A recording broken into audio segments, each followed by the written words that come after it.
Hey, it's Brian, and I'm here. It's Saturday night, and um,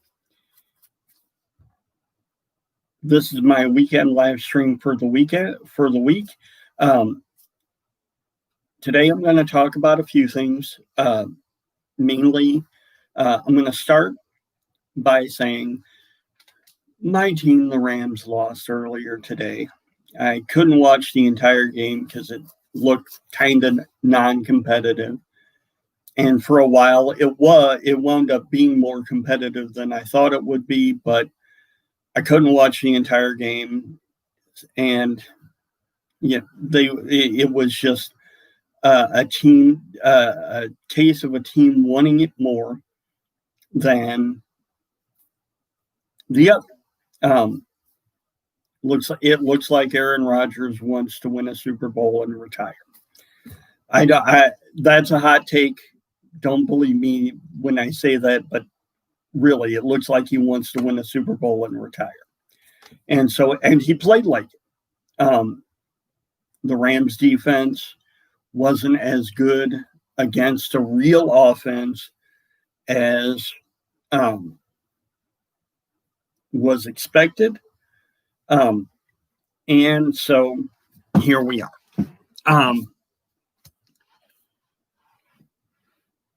I've been trying to pay more attention to the games I watch and failing. It's just a bad habit that started when I was young and watched more TV, and now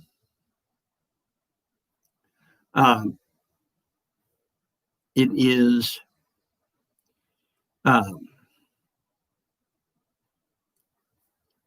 what it is.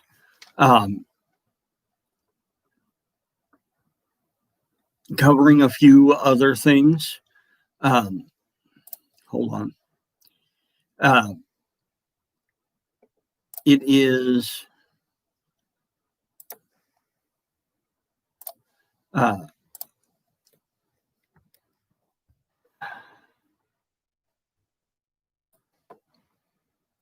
sorry. It is going to be an interesting next few days. Hopefully it's peaceful, but who knows? And really, there's not much else to talk about here. The other thing, the next thing I want to talk about is when I was younger, I played a lot of Nintendo and Super Nintendo games. And my favorites were the role-playing games like Final Fantasy and Secret of Mana. And recently, I got the digital version of the updated version of Secret of Mana and have been playing it. I will say that I like the new version better because it doesn't limit you to four of each item, which helps during longer dungeons. The playthrough is a little better and smoother. However, one thing you could do in the old game, which was what gamers call spam spells. Basically, if it was an attack spell, you could stack an infinite amount of damage spells on one enemy and get credit towards your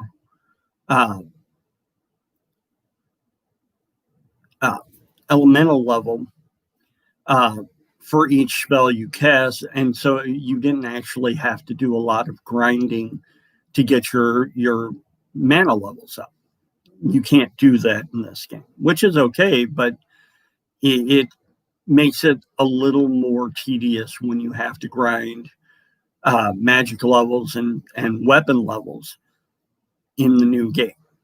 I won't go into a lot of detail of it. Unless you've played it, you won't understand what I'm talking about anyway. And I'm not going to spend 20 minutes explaining the premise behind the game and how you play it. But suffice it to say, there are some upsides and downsides to the game. Well, let's see. Is there anything else I really want to talk about tonight? Not really. I got into a conversation with some of my new regulars down at the Embarcadero Farmers Market, and we had a discussion about why I'm a Rams fan. And I kind of discussed it. I was like, well, I'm originally from St. Louis, and I started off as a Cardinals fan, and they are now the Arizona Cardinals. But as I was explaining to the regulars, their names are Jen and Matt, Bill Bidwell, who is now dead, rotten pieces, bastard. I mean, Bill Bidwell was a terrible owner, and St. Louis balked at building a new stadium for the Cardinals because he wouldn't invest in the team and they weren't winners, which I can understand. And so when the Rams came to St. Louis after they built that tiny little stadium off the side of the convention center, I became a Rams fan after they won the Super Bowl in 1999-2000. And I've been a Rams fan since. And as I thought about it and as I grew older, I kind of came to understand why professional sports team owners want so much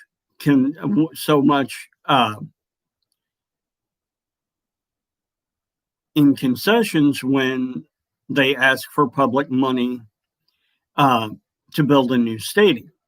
Now, I'm a firm believer that, especially if the city and county and the surrounding areas are going to benefit from these events, that public money should probably be, and not necessarily the full cost of the stadium, especially now that the costs of new stadiums run into the billions of dollars. But certainly splitting the cost with team owners is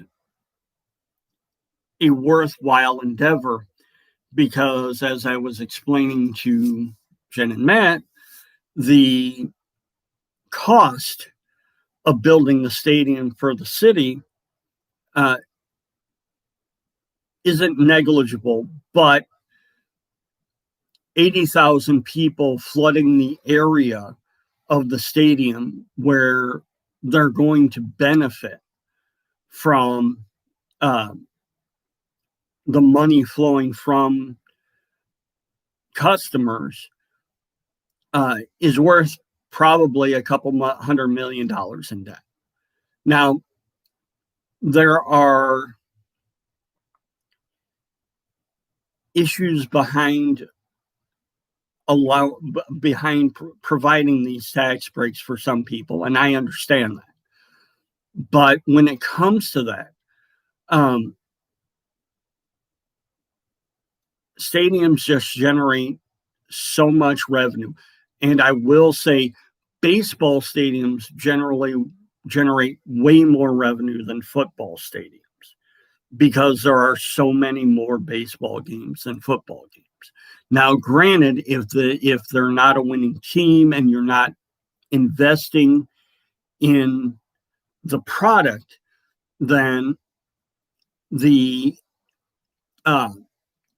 extra money for building a new baseball stadium, say as an example, if a baseball team only generates 20,000 fans, then that revenue is significantly lower than a football Sunday. A football Sunday, if there are 50,000 fans in the stadium,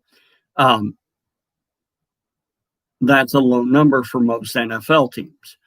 And that being said,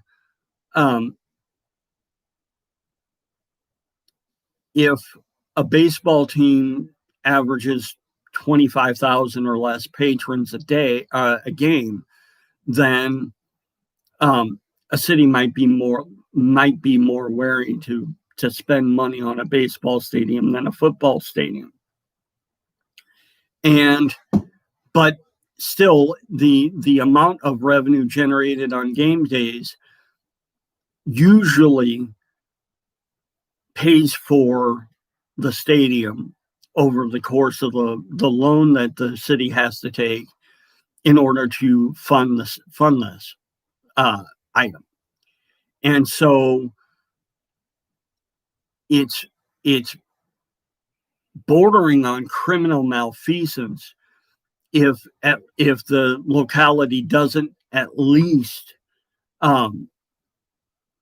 do its due diligence on building a new edifice for the masses, as it were. And so, I mean, that's really, you can't go too much, and I'll cover this. When a team relocates, it's painful for the city left behind. But when it comes down to it, if the city isn't willing to invest in its future, the business owner has a right and an obligation to himself and the team to go where it will be most profitable. And I'll use the Cardinals as an example, the football Cardinals, not the baseball Cardinals. The football Cardinals average 30,000 fans a game in a primarily baseball-only stadium. But as I said, the owner wouldn't invest money into the team. And most of the teams that were there were non-competitive. And being non-competitive drives down attendance. It drives down willingness to spend on merchandise. It drives down all of that. And in a city like St. Louis, which is, I believe, smaller than Modesto now, that's a death knell for that team if they don't get a new way to get revenue into the team. Now, with the pandemic and the lack of fans, a lot of teams are really kind of reeling from just the lack of gate revenue. People buying tickets, people buying concessions, people buying jerseys or pennants or whatever. They lose all that. And that's a real issue too.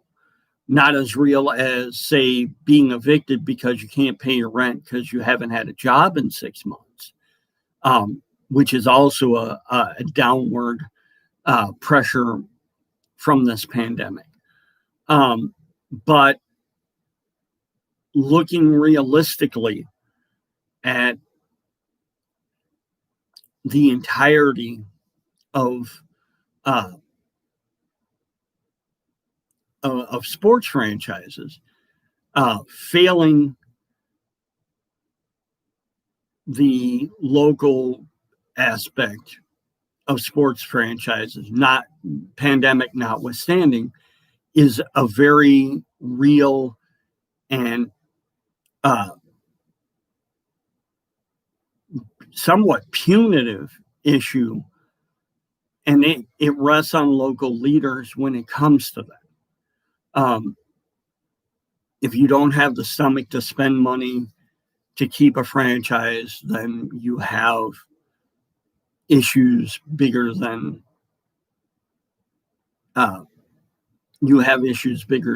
just losing the franchise.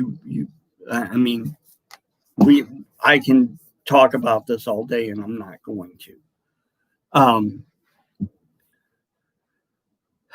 So the next topic, I'm trying to think if I'm going to do another topic.